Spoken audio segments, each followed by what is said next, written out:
don't have any lighting, but we're going to do this video today. And we're going to give people a little bit of time to join in, do a little sharing over here as well. I haven't done many lives here lately. I haven't done many videos. It's been a rough few weeks, I should say. Rough few weeks. A lot of distractions going on. But we're going to, keep it going, keep it live, keep it hot. Make sure that we keep moving forward. But this one, hey, if you're joining me and you're watching this later on Memorex, as some of us would say back in the day, just fast forward this to about 3-4 minutes into it before we really get into the subject matter here. And what we're going to be talking about is calendars, ancient calendars, and why we're not in the year 2020.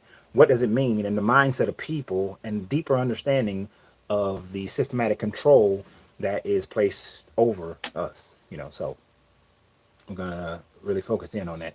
If you have any comments or anything like that, any subject matters, and then from those who support the channel on Patreon, I appreciate you guys. Make sure you send in requests as to what type of videos you would like to see, and as well as on this channel. What is you guys who are watching this one? Send in your requests. Type in the comments what kind of videos you would like to talk about.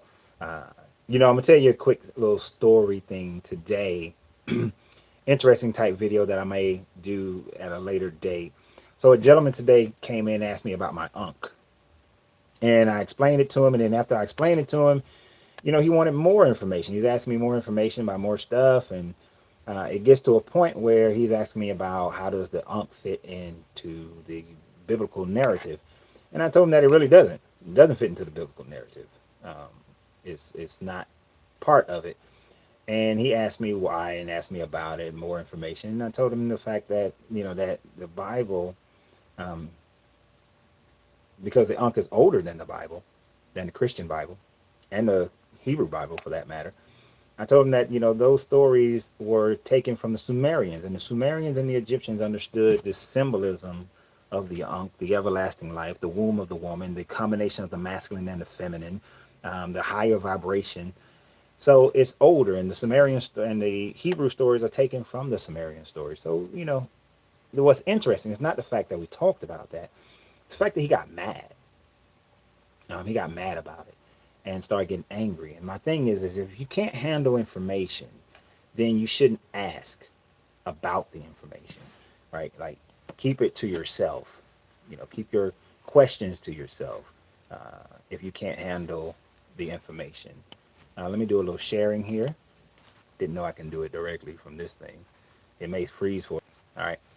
I hope you guys it didn't skip out on me, but I had to share it from right here instead of sharing it from my phone. But it didn't share to where I wanted it to go. So what's the big deal? I see there's a person on. Let me know where you are, who you are. That'd be great. That'd be great. It'd be awesome.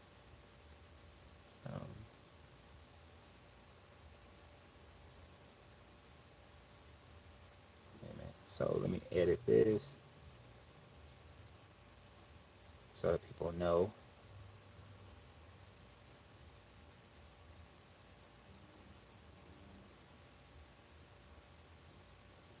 Yep. But I hope you guys ask questions during this whole thing. I hope you got some good statements and that sort of thing. So that'll be, a good little showing here. A good little. We're gonna spend about an hour on this subject matter. So let's get started. Spend about 4 minutes. As I said in the very beginning, for people who want to skip ahead and get past the introductions and everything, or get past the basic part of allowing some people to get on. Look, so I was having this thought process about calendars recently here, and how much calendars have affected human society, affected our mindset, and how we move. And there's a deeper understanding of it that we really need to gain. And when people like to call up, and like when this year began in January of last year, all you saw was people around this time, let me rephrase, around this time of year last year, all you saw was people talking about 2020 is coming. 2020 is going to be a year of clarity, and we're going to have 2020 vision during this year, was what everybody was saying. You're going to see some things. Things are going to happen for you. Great things are coming your way. You're going to have a clear perspective of what you need to do and how you need to go. And I'm going to tell you, I've been waiting like months on months to do this video, because let's be real, 2020 has been a crap year. as far as how we count time with this Gregorian and Julian calendar. 2020 has been for crap. And here's one of the things that, let me piss y'all off a little bit. If you thought 2020 was bad, guess what? This ain't 2020. If we were actually counting the calendar in the sense that it was should have been done, if we made the actual correction, this Gregorian calendar that we're under, and even the Julian calendar that came before it, it skipped year zero. It went from 1 BCE, or BC, what they called it at the time, before Christ is what they called it when they first was creating it. 1 before Christ to 1 of the year that they thought Yeshua was born, 1 Anno Domini, the year in the year of our Lord. But here's the thing: you can't start with 1. They skip year zero. Let me put it this way: when you were born, did the first day you was born, did your parents say that you were 1 year old? No, you was a 1 day, then 1 week, and then 1 month, and then 2 months, and 3 months, and 4 months, and 5, and so on and so forth until you became a 1 year old. You went through a 0 year accumulation of months before you became 1. So the calendar started with year 1. They skipped year 0. This is why we are not in 2020. We are in 2019 according to the Gregorian calendar. Now, this Gregorian calendar was accepted in the late 1500s because Easter wasn't fixed in accordance with the spring equinox. So Pope Gregory created a new calendar away from the Julian calendar, because the Julian calendar made by Julius Caesar continued to move Easter away from the vernal equinox, or spring equinox. I'm gonna say it here, spring equinox, so everybody don't use the term vernal. The spring equinox, in order to make sure that he wanted to make sure spring, that the equinox happening, that the resurrection, that Passover, and all these things happening, because the Jewish calendar in the 4th century was fixed so that Passover happened in the month of Nisan every year, because in the 4th century they fixed that because it was happening in different time frames throughout the whole Jewish time frame. So the calendar wasn't right. Sometimes Passover was happening in the spring, then it was happening in the summer, then the winter, in the fall, then the winter, then comes back to spring. It kept going around and around. Actually, it regressed. So it went from spring to winter to fall to summer and back to spring. And so the Jewish people, I forgot the guy's name, in the 4th century, which would be in like the 300s. What is 300s? Yeah, 300s. They was like, okay, well, this ain't right. This is not working. We need the month of Nisan, the Passover, to happen in the spring in accordance with the spring equinox. Now, there's a theme. You see the theme? Everything occurs with the equinox, the spring equinox. But we're about to switch to 2021 in 30 days, which is so messed up, because prior to the Julian calendar, because Julius Caesar enacted his calendar on January 1st, this is why January 1st became the new year. Previous to that, all calendars began their new year. Well, all calendars began their new year. Pretty much all calendars. I ain't gonna say all. Began their new year in the spring, at the spring equinox. All right, you see how the spring equinox continued to be a point here? So all calendars began in the spring. Because how much sense does it make that a new year starts in the dead of winter? This is why the December 25th was celebrated, as we're coming up to, as the winter solstice, as a renewing of life, as the birth of the sun, S-U-N, because the days became longer, and the day finally conquers the night. They begin an even Steven on the spring equinox. It's the same amount of time during the day, the same amount of time during the night, and then after that, the light wins, so the sun wins. So the new year always began in the spring. Life comes in the spring. New vegetation, new animals, animals come out of hibernation. New life, plants and trees start growing. New life began in the spring. So it made sense that the new year was always in the spring. Now, we like to think as Westerners that the Everybody does the same calendar, but this is just not true.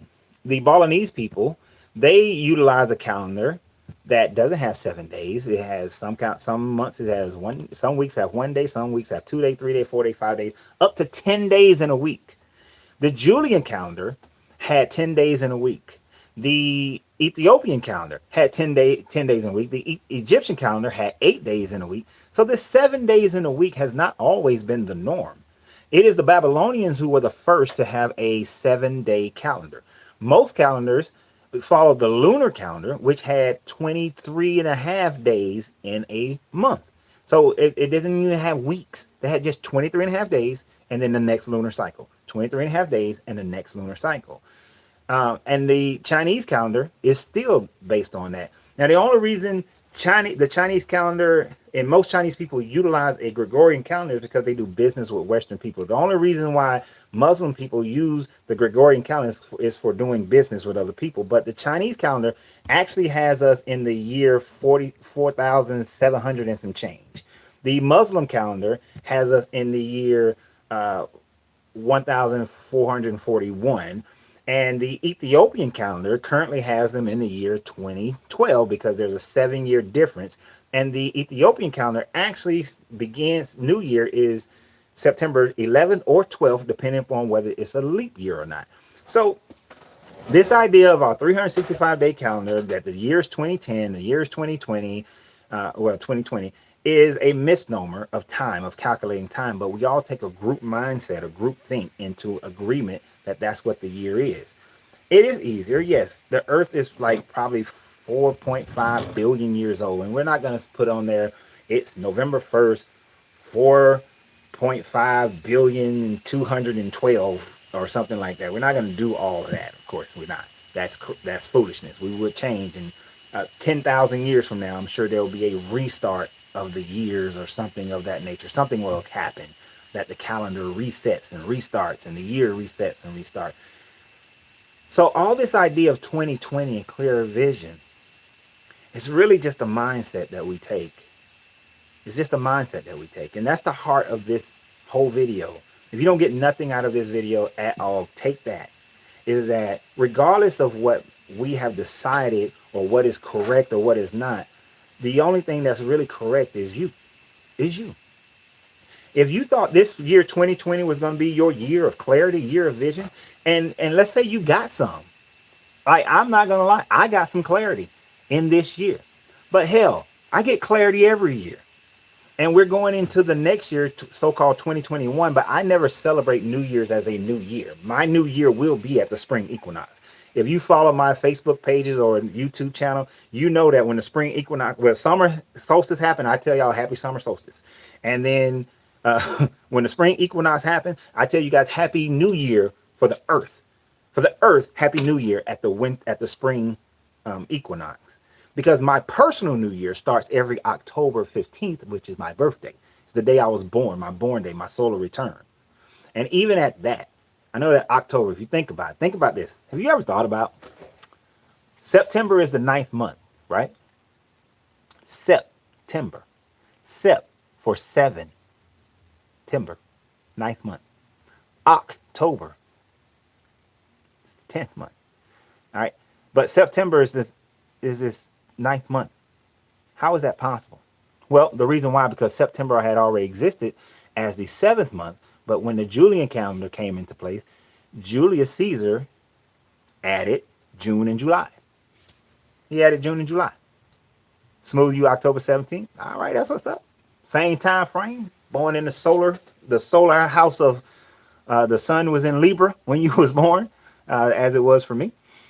My lunar is Virgo, but I got a whole chart for the whole sky chart at the day of my birth, and I actually go by that more than anything else. I'll do a video about that. I will do a video breaking down my entire sky chart so that you can break down your sky chart. Yeah, that's gonna be one of our next video.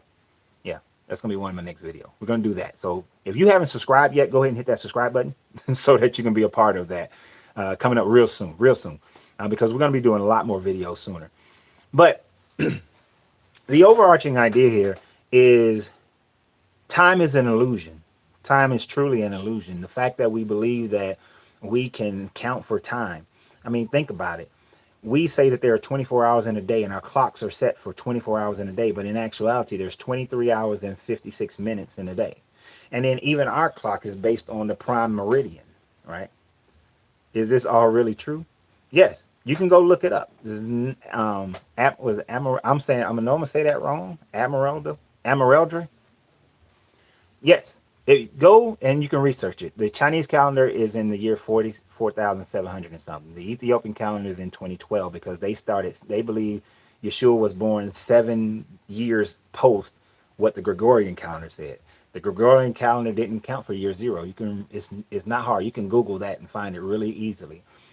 Just like you can find that in Ethiopia, even if you went there today, they don't have a clock like we do, like most Westerners do a clock of, midnight, midnight to 12 noon to 12 midnight again. They don't have the AM PM like we do. They don't have the prime meridian and I think after meridian, whatever the octo meridian, whatever it means, before the meridian, after the meridian. They don't have that. Because they're closer to the equator, they just have a 12-hour clock that starts at the seventh, at what we would call 7 o'clock, and then it goes 12 more hours to 7 p.m. because it goes from dusk to dawn and dawn till dusk.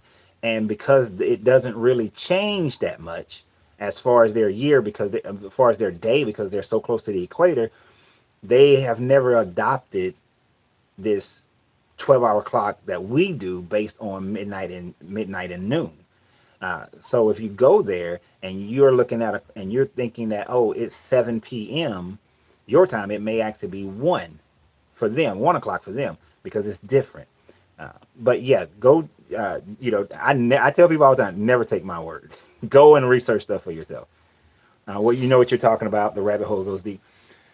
And here's the thing, and this is one of the things we have to understand.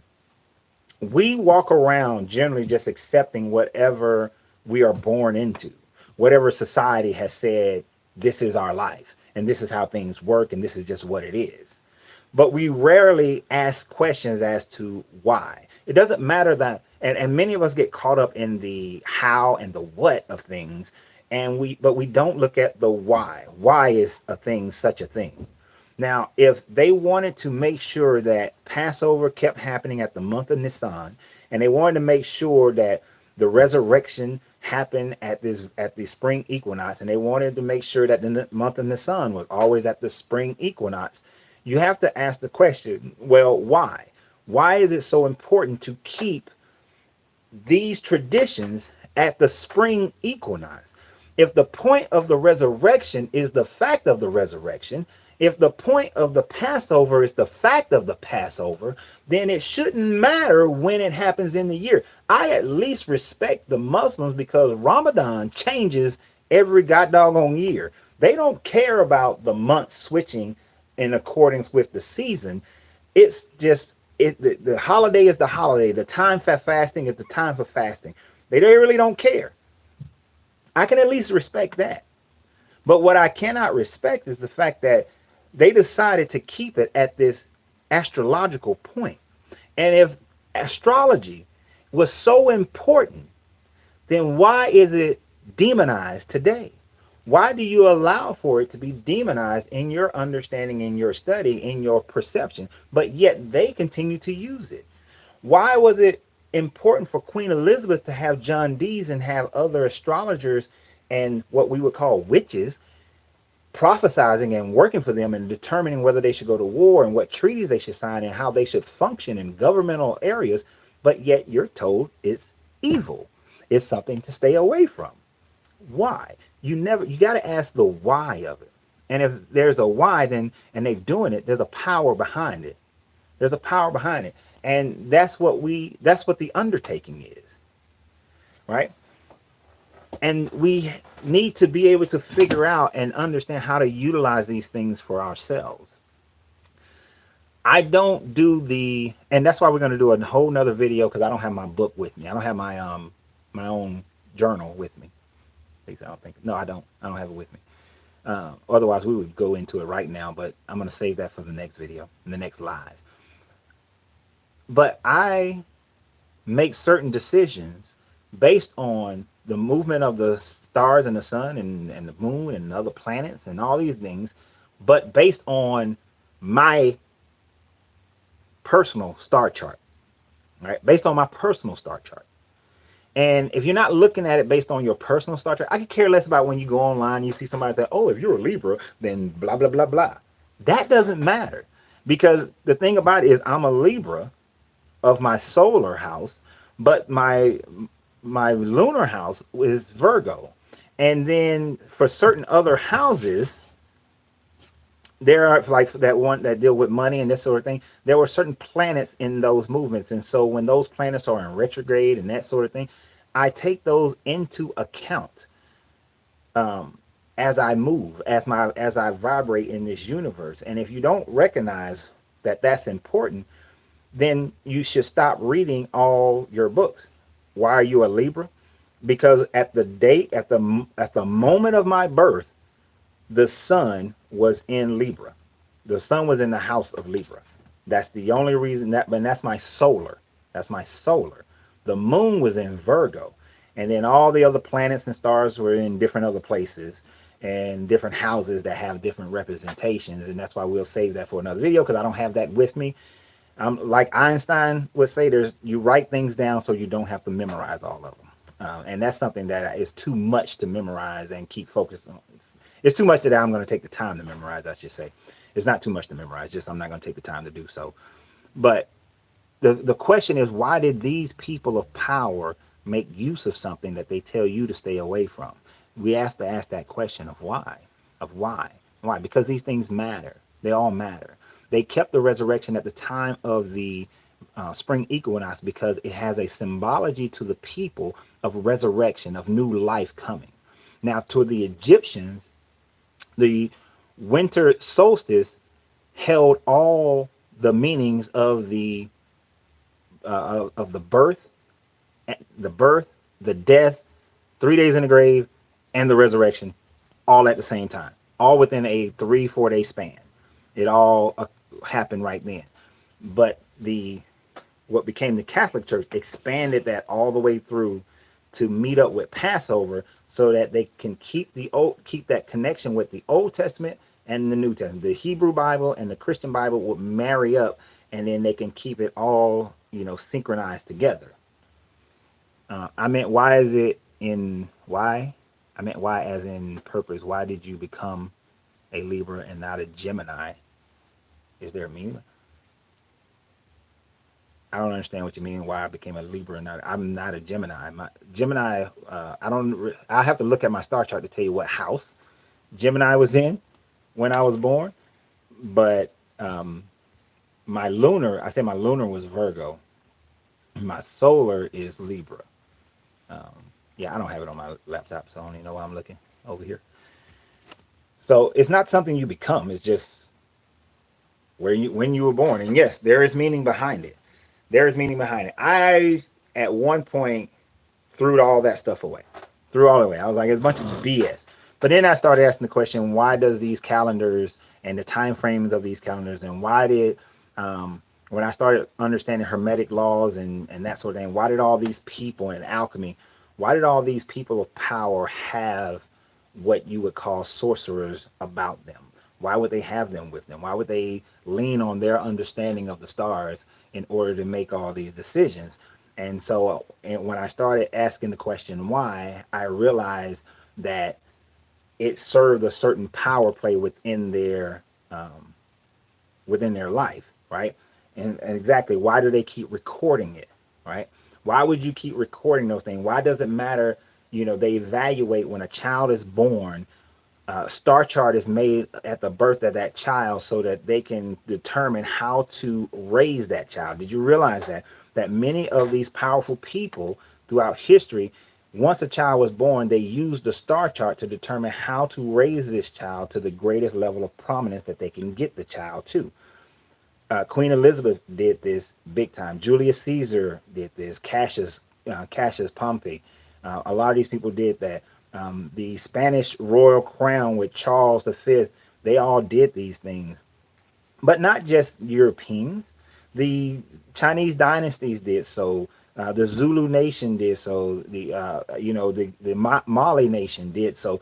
So many other we know the Aztecs and the Mayans and all these people did the same thing. They all looked to the heavens to determine how they should function and focus and how to plant and that sort of thing. Just like the North Star is in the story. Yeah, the North Star is in these stories, and even the star in the east. You know, and I gotta tell you, the star in the east is a bunch of BS if you really think about it. I mean, I need a map. I love showing people this one because um, they don't really get it unless you can show it to them. And once you can show it to a person, then they're more apt to kind of, to understand it better. Let me see if I can, I don't know. This is on my phone, so I'm not sure if it's going to come out right.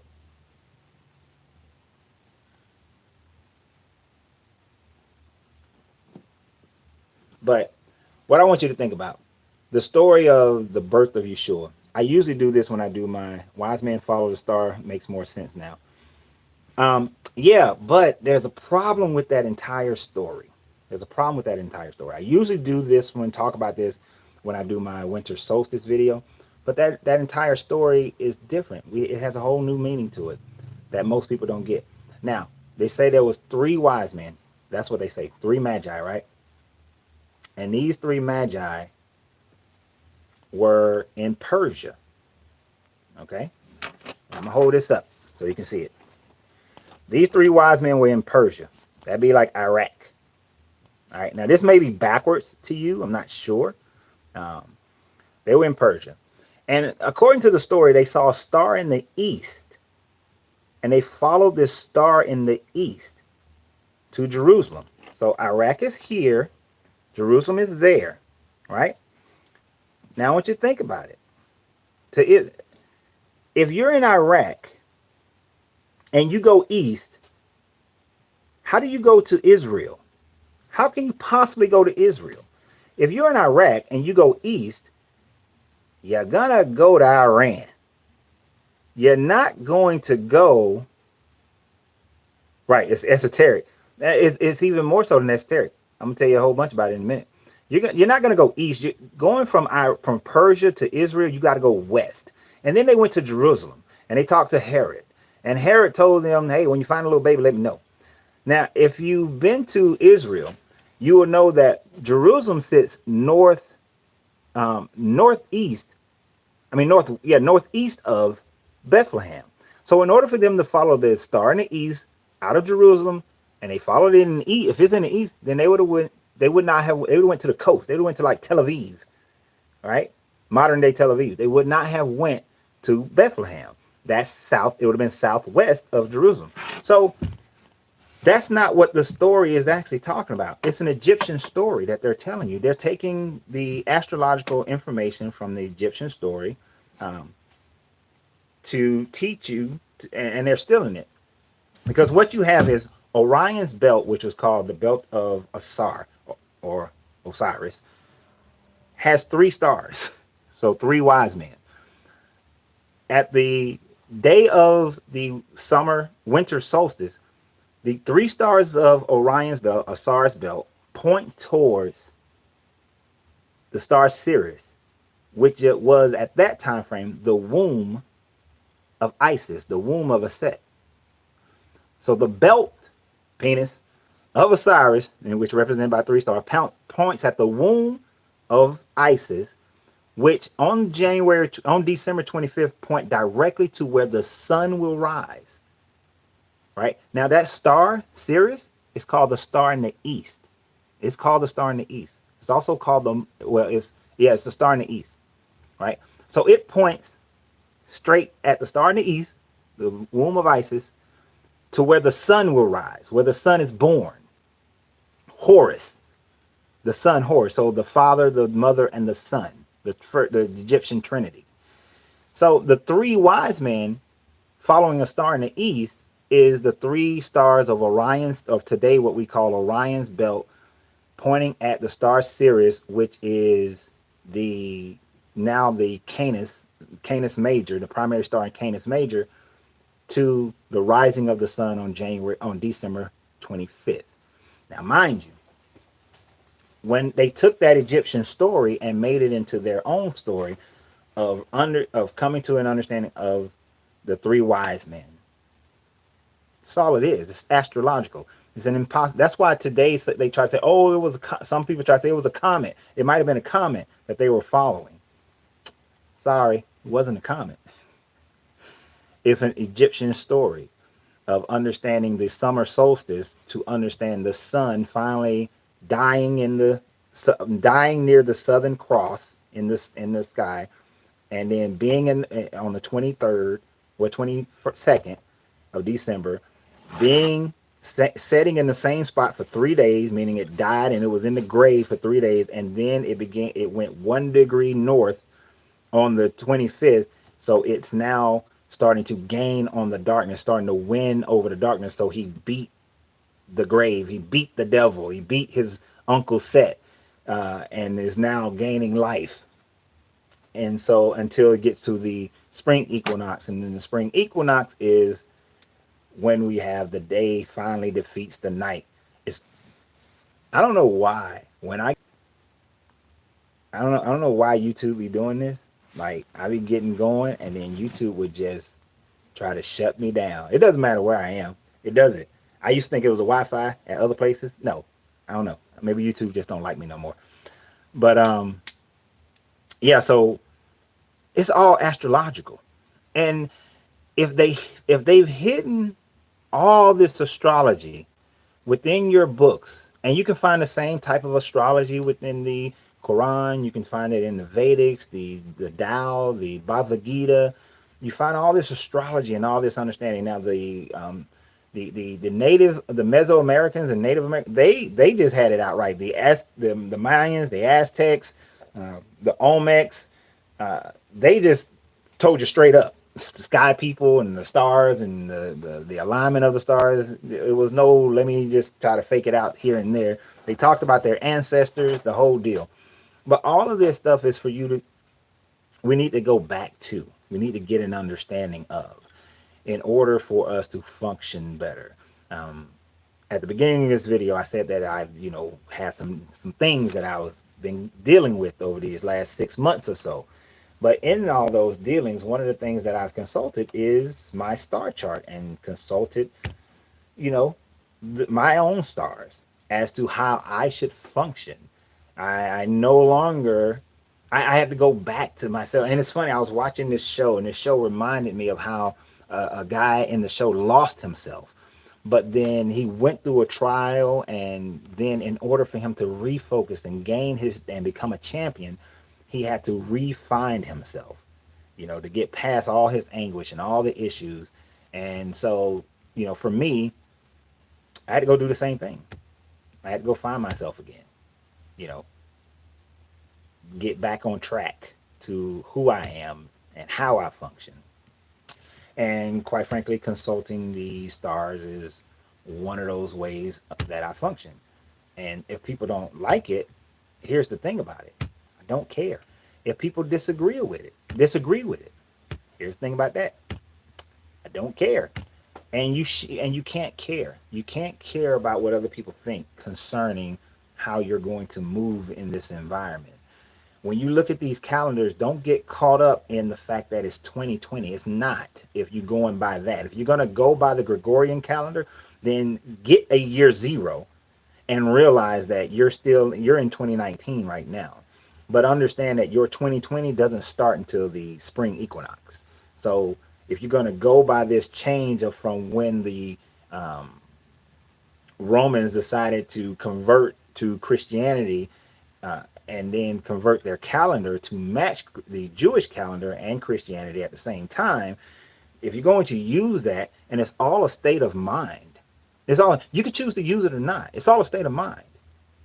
So if a person is walking through 2020 thinking that this is going to be their year of clarity, and they maintain that focus, then guess what? They're going to gain some years. They're going to gain some clarity on their life, regardless of the coronavirus and people who passed on and the elections and all this stuff. You maintaining your own focus for your own purpose is all that's really going to matter. And then how you relate all these external things to your internal self is what's going to matter the most. Now, if you relate the external to your internal, then you will forge the external to be what you need based on your internal, based on who you are, your vibration, your mental, your level of mentalism. This is why when I was talking to the guy earlier about my unk, and I told him it also represents higher vibrational thinking and being. You have to realize, I don't care what it means to other people. That's one of the things that means to me. And as long as every time I look at it, as long as I touch it and I feel it, and it raises my vibration, raises my mental vibration, my physical vibration, what does it matter what anyone else thinks? Because it changes my mode of operation throughout my day. It changes how I operate, how I view things. When some people are looking at, I mean, it could be anything. Some people look at coronavirus as like, oh my God, coronavirus going on, and the economy this, and oh my God, and all this kind of stuff. And they look at it with all this fright and fear.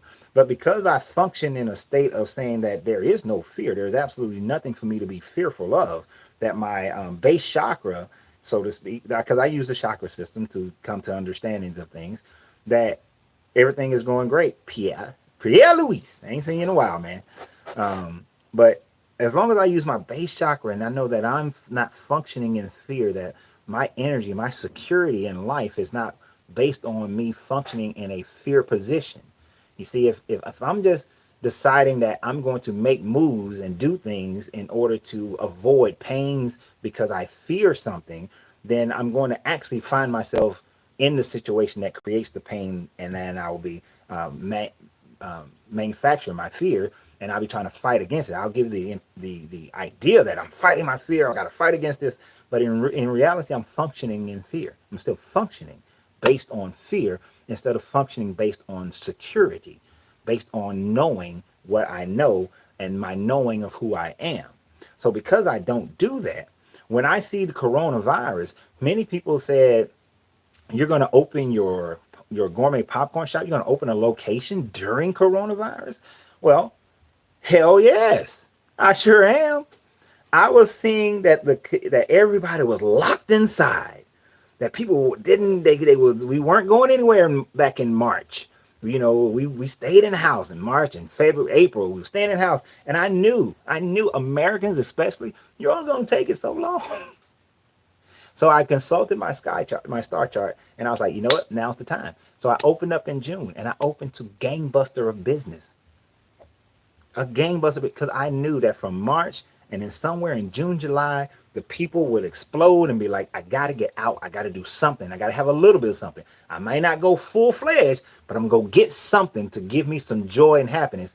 And although I sell gourmet popcorn and Italian ice and snowballs and some chocolate stuff, I sell happiness. That's what I'm selling here. Uncle Ren's popcorn is really just selling happiness. That's it. Sitting there watching a movie, having some happiness. Going, showing up at the family event, got some gourmet popcorn. We got some strawberry cheesecake popcorn, some lemon meringue popcorn. I mean, lemon cheesecake popcorn, or some caramel coated with cheese. It's a happiness. It's an emotion that I'm selling. I'm not selling the product. The product is just a facilitator of the emotion. And I thought about all of those things when I got ready to open at the time frame, because I was like, this is actually where everybody else was warning me, don't open, don't open. I looked at the environment around me. I looked at who I am first. Then I looked at the environment around me. Then I looked at how this alignment of the stars. And I said, you know what?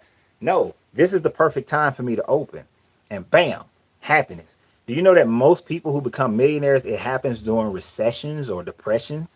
A negative time frame for the majority of people is a great time frame to become financially independent. Yeah, look, I don't know why YouTube keep on doing this, but it's tripping. Um, but we have to come to that understanding. So I'm going to go ahead, since YouTube is tripping tonight, we're going to go ahead and cut this off. 40 minutes is pretty good. But look, so a plan to be live with me again. Let's say Thursday night. Yeah, let's do. Yeah. Let's do Thursday. You know why we're going to do Thursday? Have you ever noticed that most movies come out on Thursday? That people launch programs on Thursday? And here's the thing. It's back to the Trinity again. Did you know that the day Thursday is called Thor's Day? That's Thor, the god of thunder, the Norse god of thunder. Why did they take Thor for Thursday? Now, Wednesday is Woden's day. That's Odin, Woden. Wednesday is Woden's day. Friday is Frigga, is from Frigga. So that's the mother. So you got, again, the father. Yeah, they're tripping because I'm talking the truth. You got the father for Woden, the mother for Frigga on Friday, and then the son, Thor, for Thor's day. And it's on the sun's day, the warrior day, the thunderer's day, that they release movies, they like to launch new products, all those other things. American Gods TV show was good. Yeah, I did like that show too. So you have that. Why? Because they're utilizing the Trinity and the birthing of the sun. The sun is the big thing, and really Thor is also representing the sun. Thor is the same as Heru. He's the same as Shango. You know, if you were practicing Ifa, then you would know that Thor and Shango is pretty much the same damn dude. You know, it's the same, pretty much same attributes. So, and that's why Shango is such a popular one. You know, to be a child of Shango. Now, I did a reading for Ifa, and it was determined in my reading I'm a child of Eshu, so crossroads. But and maybe that's why I like crossing, you know, bringing people together, being that bridge to bring people together. I don't know. There may be some, see, there's some validity to all these things.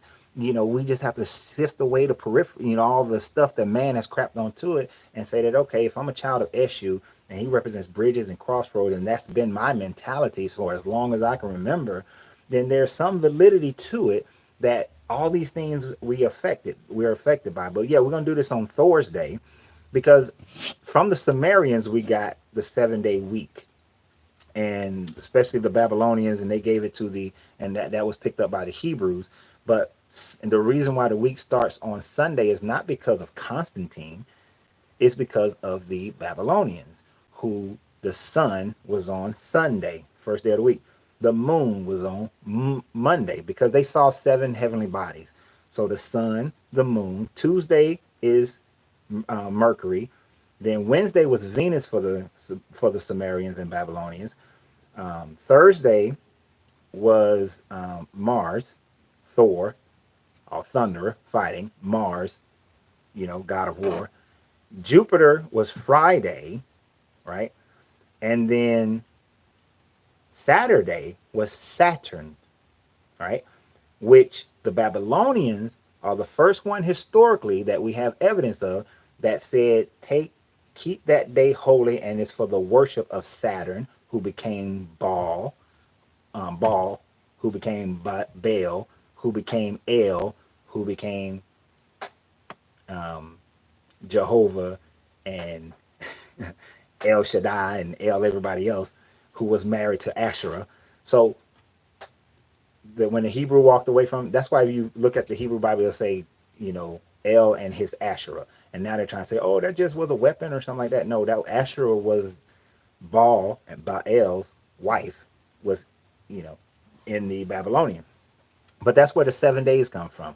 And they're named as such. And then later on, when the Europeans took over, they changed at least Wednesday, Thursday, and Friday for Woden, Odin, Thor, and Frigga. It's all history, but we got to get into a deeper understanding of it and ask the question, why? Why? And then, you know, that's why the Genesis has 7 days of creation, while everybody else calendar was longer. You know, the Egyptians had an 8-day and the Romans had a 10-day. So we're going to meet again Thursday, Thor's Day. We're going to talk more about astrology. We're going to go over my star chart, and I want you guys to get your star chart. You can do star charts. There's a bunch of websites where you can get a free star chart, your own free star chart. All right, so go to one of those. I think I did mine at Astrology Land. I'm not promoting them. I don't get any money from them. That's just where I did mine. But you got to know the exact time you was born and where you was born. That matters. You can't just say you was born on, like, my daughter was born today, right? But I know my daughter was born in Stuttgart, Germany. She was born at 1:22 a.m. in Stuttgart, Germany, December 1st, 1995. And so I have her star chart for that time frame where she is. And it's amazing. Even in the summary, it's a pretty damn good description of who my daughter is. You know, 25% of who you are is genetics, 75% is your environment. But damn, them genetics came out and that star alignment came out, because that child is, all my children are pretty much how they are. And even when I date people, when I used to date people, I used to say, I need to know all this information so I can do your star chart, girl. So uh, do your star chart, right? Do your star chart, and then let's meet on Thursday, and we're gonna do it at 9, same time, 9 o'clock, 9 p.m. Eastern Standard Time, and we're gonna go over the different houses and what they mean, and what the different planets mean, and the other heavenly bodies, and so that you can have a better understanding of your star chart. So y'all have a great day. Remember, you got to free yourself to be yourself, because your greatness is non-negotiable. Good vibrations, good journey. Yep, it's going to be fun.